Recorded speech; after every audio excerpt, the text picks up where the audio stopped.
अबरा कडाबरा गिली गिली छू, खुला पिटारा कहानी शुरू। एक इंसान के लिए गलतियां करना बहुत जरूरी है। जब तक वो गलतियां नहीं करेगा तब तक वो कुछ नया नहीं सीख पाएगा। लेकिन इसके साथ ही ये ध्यान भी रखना होता है कि आप अपनी गलतियों को दिल से स्वीकार करें। जब तक आप ऐसा नहीं करेंगे तब तक सीख नहीं पाएंगे, क्योंकि तब ये गलती आपके लिए सीख नहीं बल्कि अफसोस बन जाएगी। ऋषि से भी गलती हुई, लेकिन अब देखना ये है कि वो अपनी गलती को मानता है या फिर उसे छिपा लेता है। भोपाल का रहने वाला 7 साल का ऋषि अपने दोस्तों के साथ सोसाइटी के पार्क में खेल रहा था। सभी बच्चे अपने अपने खिलौने लेकर आए थे। ऋषि को हमेशा से नए खिलौनों का शौक था और उसके पापा उसका ये शौक पूरा भी करते थे। जब भी उनकी सैलरी आती तो वो ऋषि के लिए कोई ना कोई बढ़िया खिलौना जरूर लेकर आते। फिर ऋषि अपने दोस्तों के सामने उस खिलौने का खूब शो ऑफ करता। उसे लगता था कि सबसे ज्यादा और सबसे अच्छे खिलौने उसी के पास हैं। इस बार उसके पापा उसके लिए टॉय कार लेकर आए थे।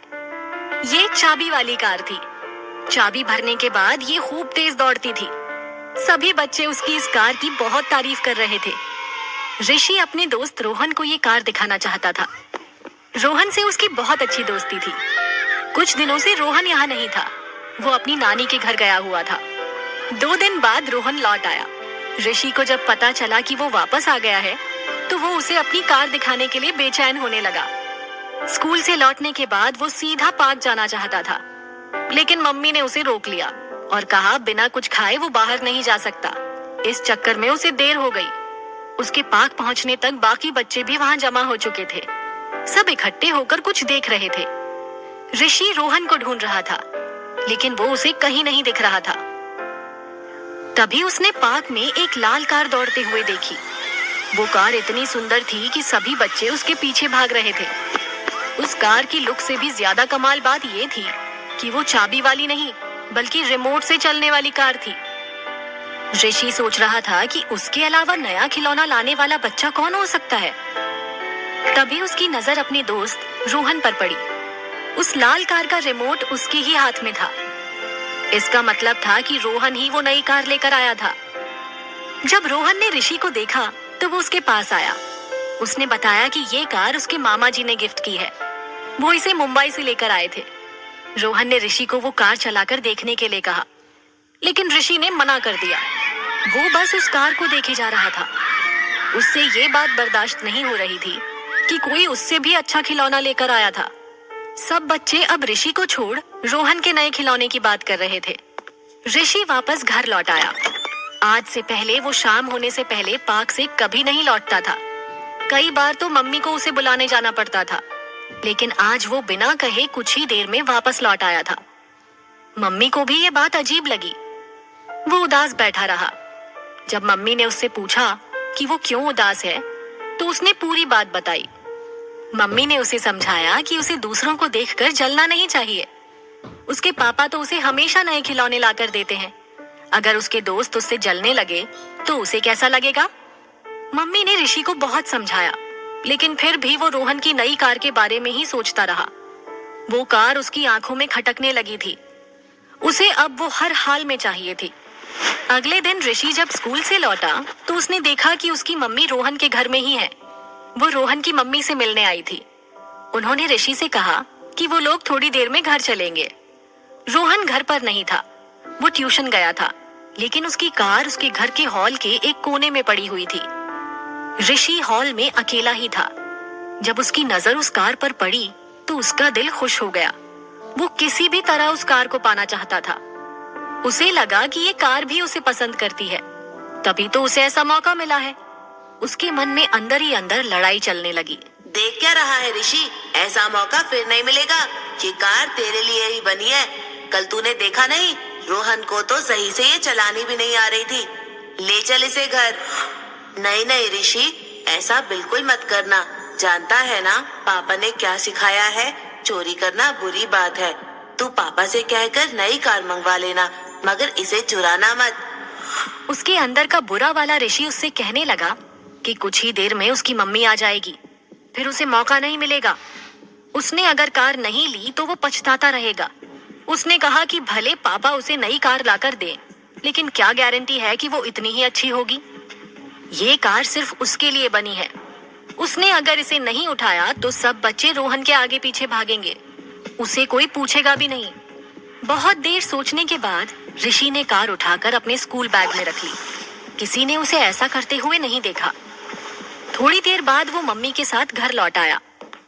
उसने अपना कमरा बंद किया और बैग से वो रिमोट वाली कार निकालकर उसे देखने लगा। उसकी खुशी का कोई ठिकाना ही नहीं था। वो काफी देर तक उस कार को देखता रहा। फिर अचानक उसे किसी के जोर जोर से रोने की आवाज सुनाई दी। ये रोहन था, जो अपनी कार के खो जाने पर रो रहा था। वो हर बच्चे से पूछ रहा था कि क्या किसी ने उसकी कार देखी। कुछ देर बाद वो ऋषि के घर भी आया। उसने पूछा कि जब वो उसके घर आया था तो क्या उसने उसकी कार देखी थी।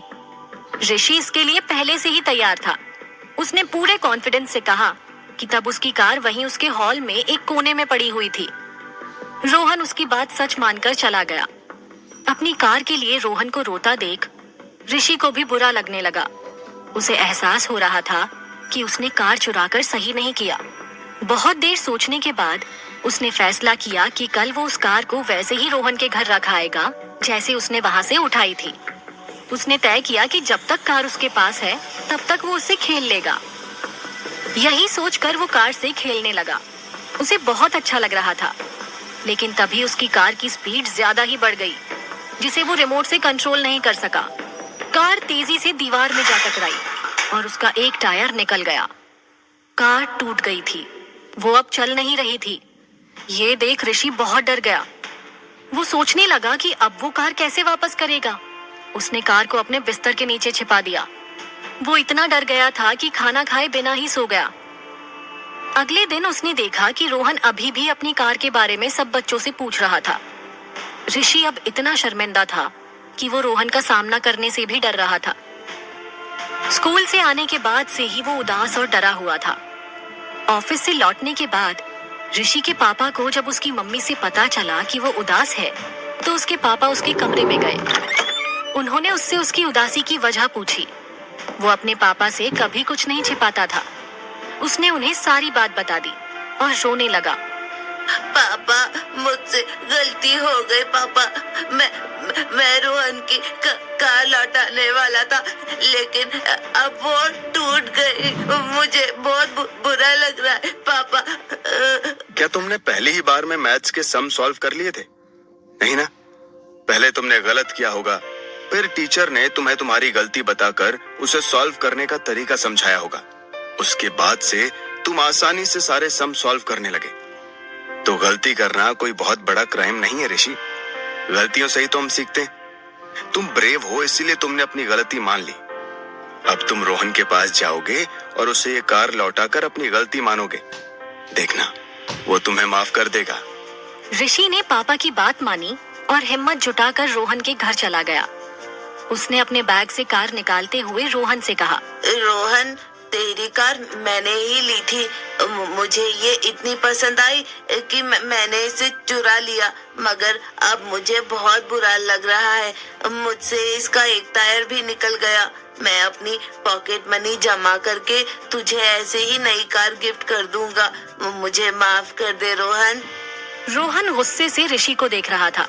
लग रहा था कि जैसे वो उस पर चिल्लाएगा, लेकिन ऐसा नहीं हुआ। वो मुस्कुराया और बोला, नई कार गिफ्ट करने की कोई जरूरत नहीं। हम दोनों मिलकर इसे ही ठीक कर लेंगे। बोल, इस कार को ठीक करने में मेरी मदद करेगा ना? रोहन ने ऋषि को माफ कर दिया। फिर दोनों दोस्त खुशी खुशी उस कार को ठीक करने लगे। कुछ देर बाद वो कार फिर से चलने लगी। ऋषि ने खुद से वादा किया कि आज के बाद वो ऐसी किसी चीज को हाथ नहीं लगाएगा जो उसकी नहीं होगी। उसे समझ आ गया कि गलतियों से ही इंसान सीखता है, लेकिन बार बार अगर उस गलती को दोहराया जाए तो उस इंसान पर से सबका भरोसा उठ जाता है।